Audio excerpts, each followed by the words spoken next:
Bring it on. Bring it on. So perfect that she sang that song. Because your life is a mirror. Look around you. Do you see a world that works for everyone? Do you see a world that feels free from discord? Do you see a world where all needs are met and all people are living in peace? Creating a world of love, peace, and prosperity begins by creating love, peace, and prosperity in you and in me. We're each responsible, not so much for other people, although I know many parents would beg to differ, and that's true. But as we bring love, peace, and prosperity in our lives, so too do we put out that energy of bringing that into others' lives. And also in this question, are you living not only with love, peace, and prosperity in your mind and in your heart, but the fulfillment of your fondest dreams? Have you been putting foundations under those castles in the air dreams that you have, which are fabulous to have? Are you reconciled with and in forgiveness of stuff that you feel have hurt you in the past? Here's another question for you. Have you done your Ho'oponopono healing work that we were dealing with last week, that we worked with a little last week? Have you continued that in your life? Can you improve upon what you see when you look within your own being? Now, I'm not just asking these questions to you to challenge you, to be provocative. Yes, I am, partially for those reasons, but I'm also asking those questions for myself. You know, pretty much anything I talk about is not just things to teach us stuff. It's to inspire you to do the work that I'm doing as well.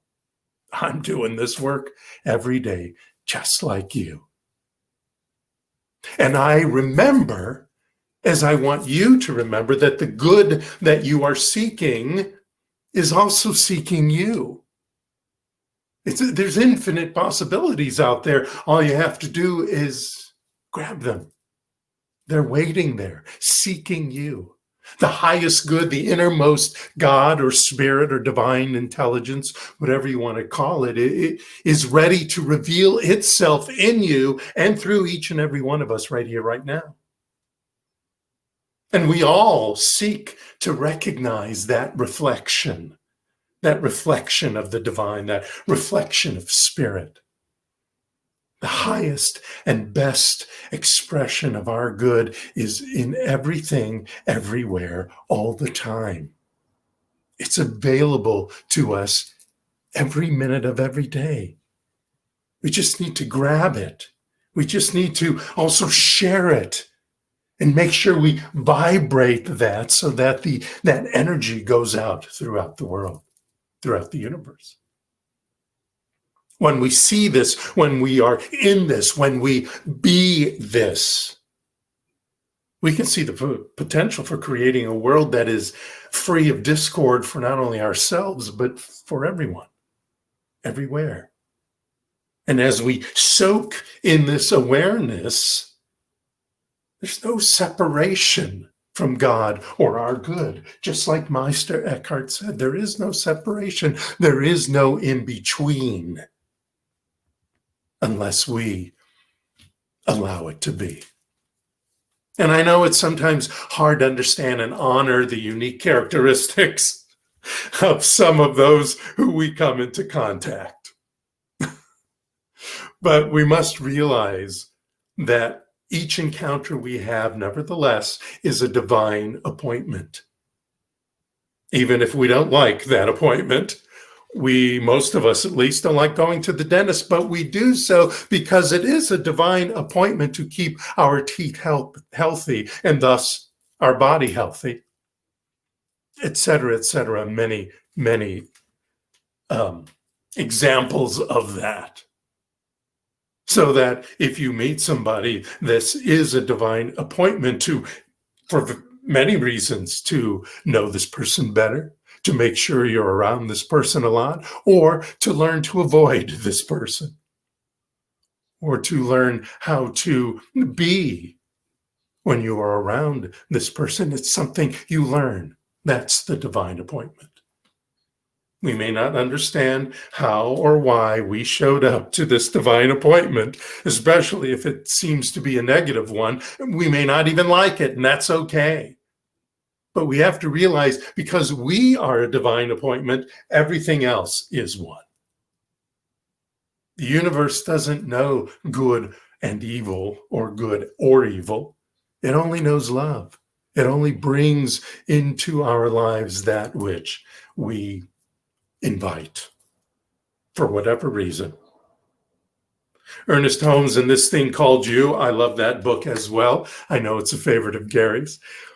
He says, there is but one presence in the universe. Since it is in and through everything, it must be in and through you. This presence manifests itself in and all, through all forms, all people, all conditions. This presence is life itself. Its nature is love and givingness. So what do you see when you look at the reflection of you, when you look around? Not just in the mirror, but the mirror of life experiences. What do you see? Anything you want to change? Anything you want to redesign? I do. I do all the time. And it's not necessarily something that's radical. It can be incremental, that I want to upgrade or decide that no longer serves me. Again, a little Ernest Holmes. He said, no greater good can come to you than to know that the power already within you is the power to live, the power to create. Not only to create for yourself, but for others. The power to do good, the power to heal, the power to prosper. You are to realize that the power within you is a divine authority. It is a dispenser of the divine gifts. It is a giver of life, of joy. It proclaims the harmony of the soul in the unity of all being. Isn't that fabulous? That's the perfect quote about voting, actually. I'm going to talk a little bit about voting next week, but many of us have already voted. Many of us are still thinking.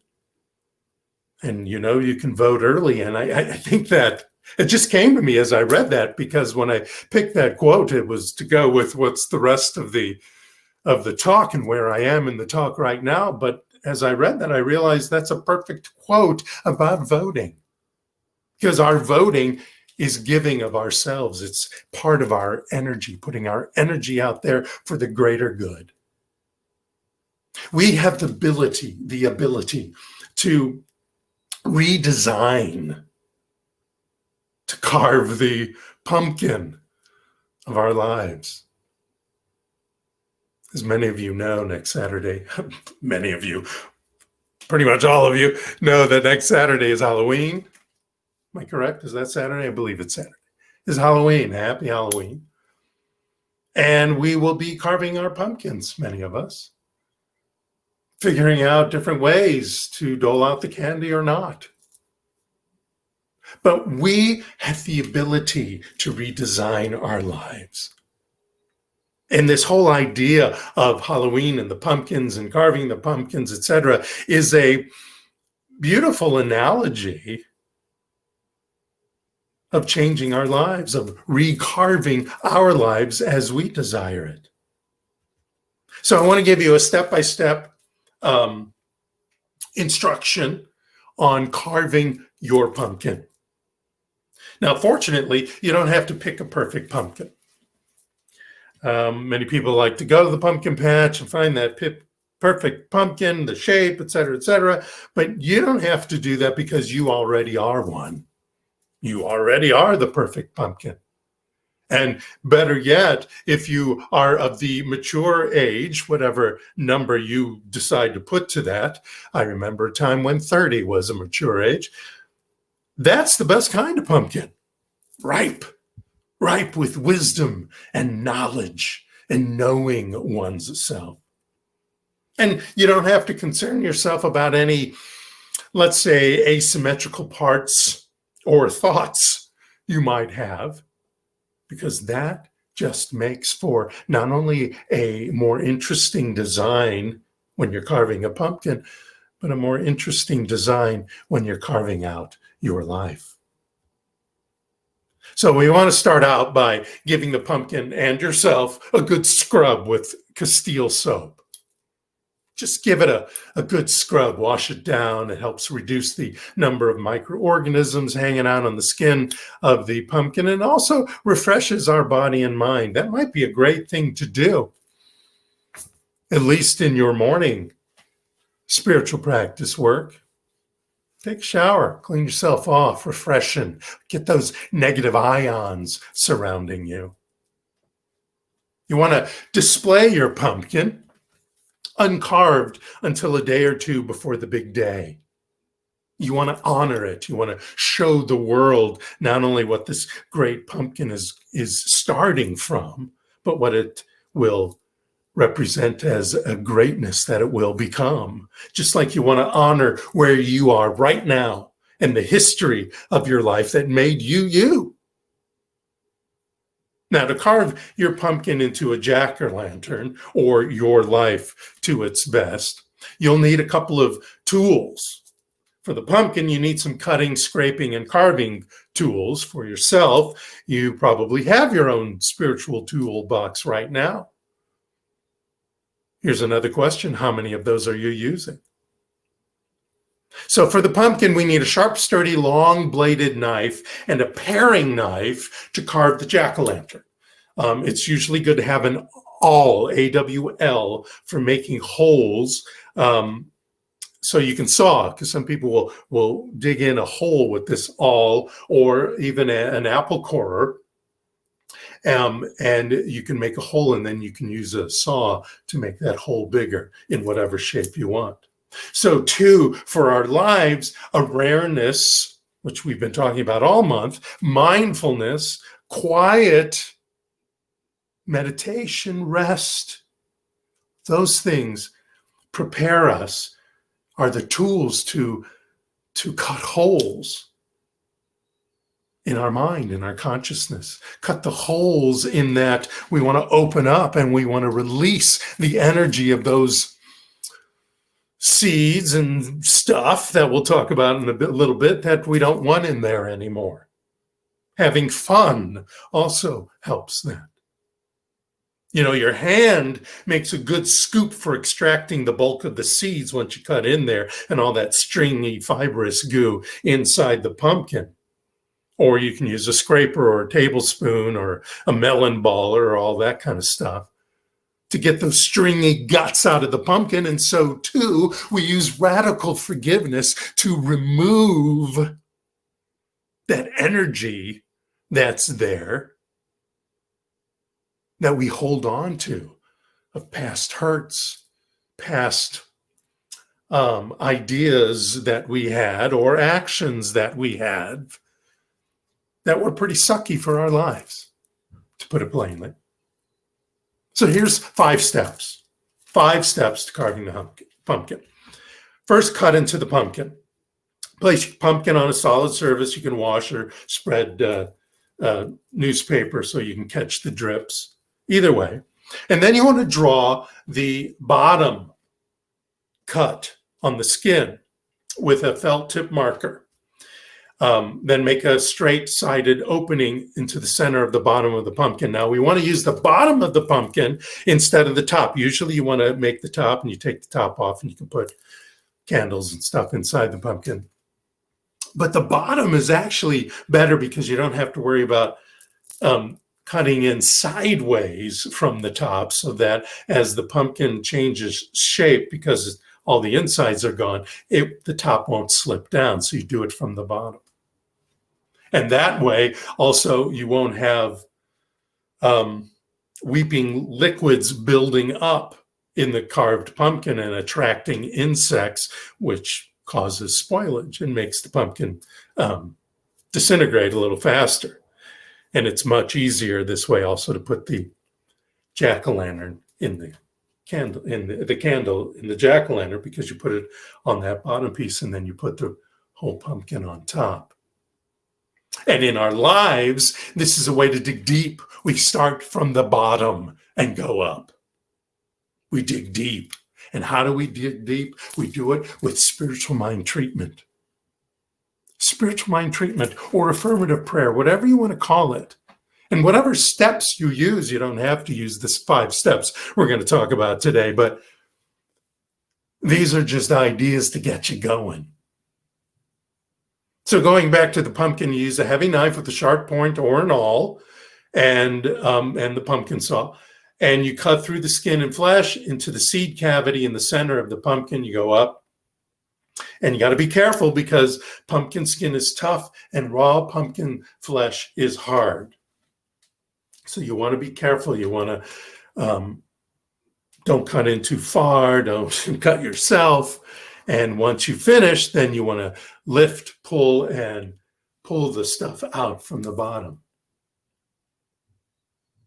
As you're pulling stuff down from the bottom, so too, in this first step of carving the pumpkin, you are carving your life by recognizing from the bottom who you are. Who you are, like Gary was saying, who are you? You recognize who you are by recognizing that there is one mind, one power, one spirit, whatever you want to call it, in the universe. Well, a creation, a creative power, a creative energy. There is that in the universe right here, right now. So we recognize that. Then in step 2, we want to pull out the guts and the seeds. So we scoop out in a pumpkin all the stringy pulp and seeds with our hands or some spoon of some sort, and we put it in a bowl, and later we can roast them and or put them in a compost pile. And all we want to leave is our basic self, our God self. And we want to wipe that inside dry. The inside dry. So too, with your life and in your affirmative prayer, you want to unite and reveal that which is within you. You want to take out all that stuff that's in the way. And you do it very simply by attaching yourself, by uniting yourself, by becoming aware purposefully of that which is within you. The eye which I see God is the same eye which God sees me. And that eye is that inner eye. So that's step 2. Step 3, we draw and cut out our design. So here we go back with the felt tip marker, and we're going to sketch it out. And then we're going to use the awl and poke some small holes where we plan the cut. And we're going to try to draw simple shapes right now. Just simple shapes with straight sides like triangles, or like in life, simple goals, small goals. Don't go crazy. Don't go revealing in this 3rd step of your affirmative prayer or whatever you want to call it. Don't go crazy and bringing in $10 million.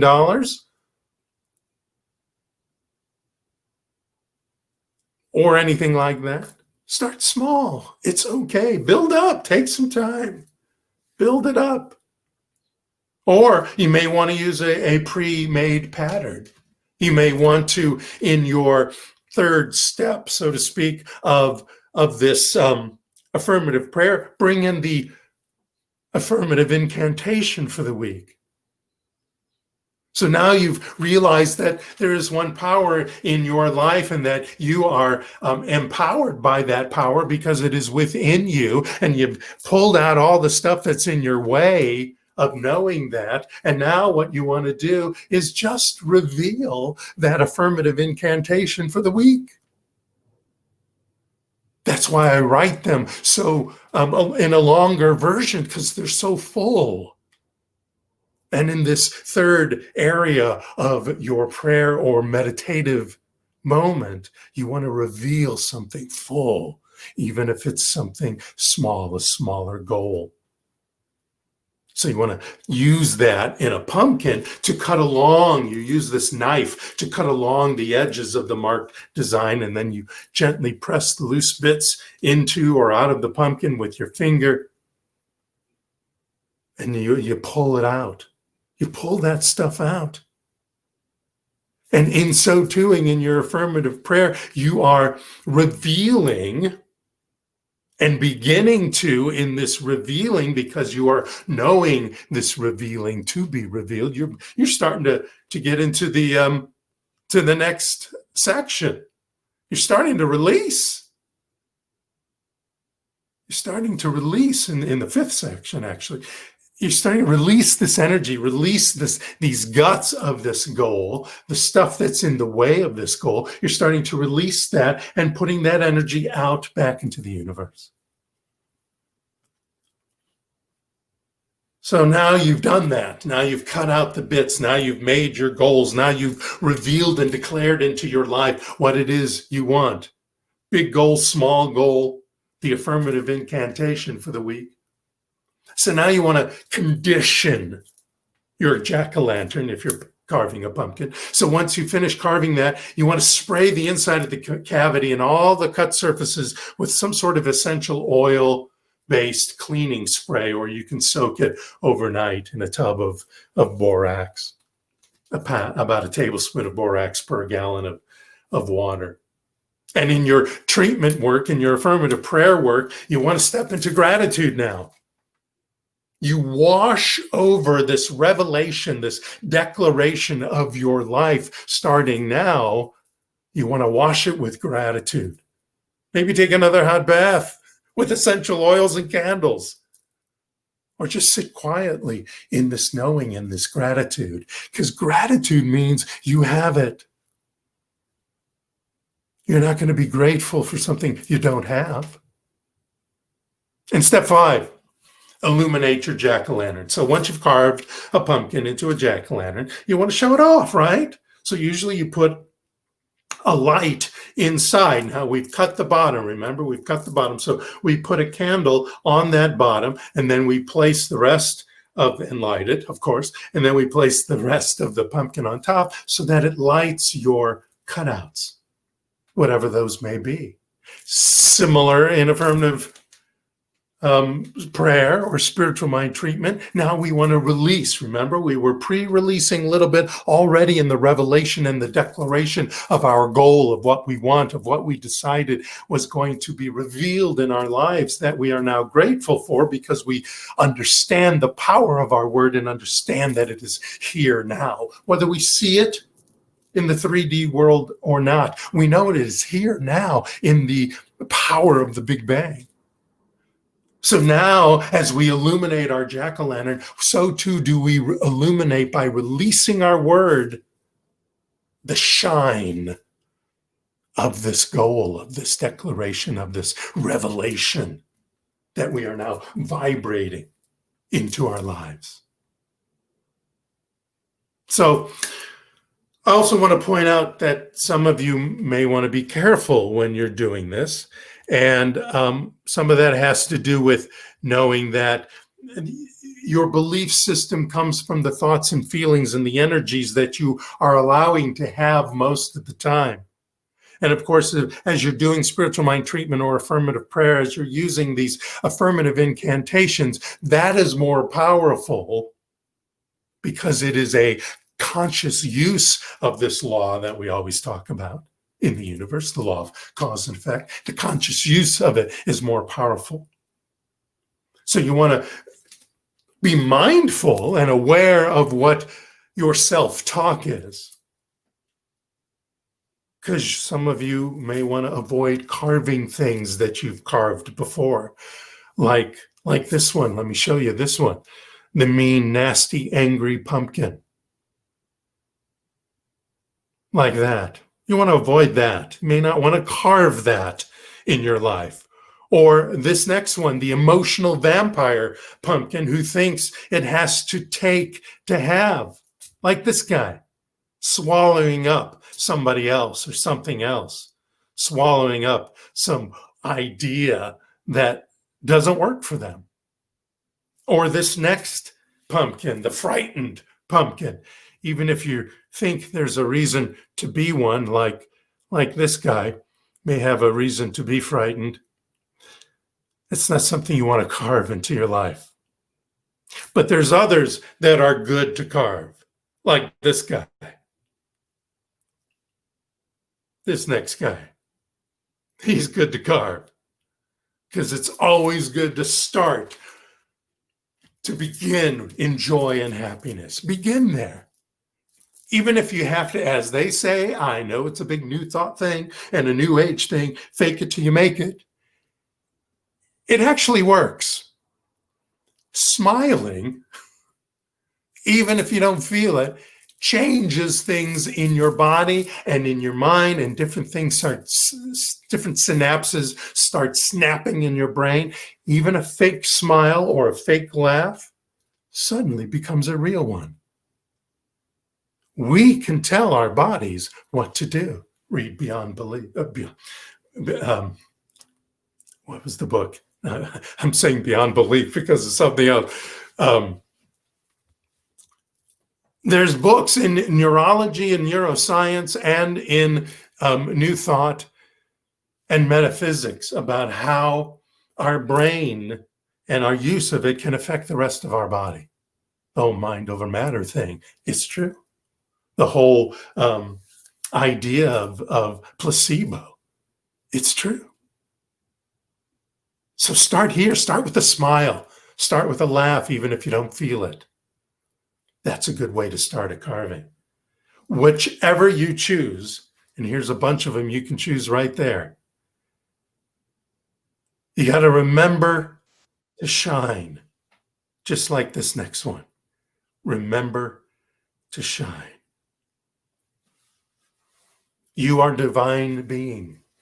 You are a divine being, my friends, endowed with infinite potentiality, infinite capability, infinite creative intelligence, and a capacity to live life in tune with all the laws of nature. That's who you are. That's the pumpkin you've been giving. The rest is up to you. Start carving. Namaste.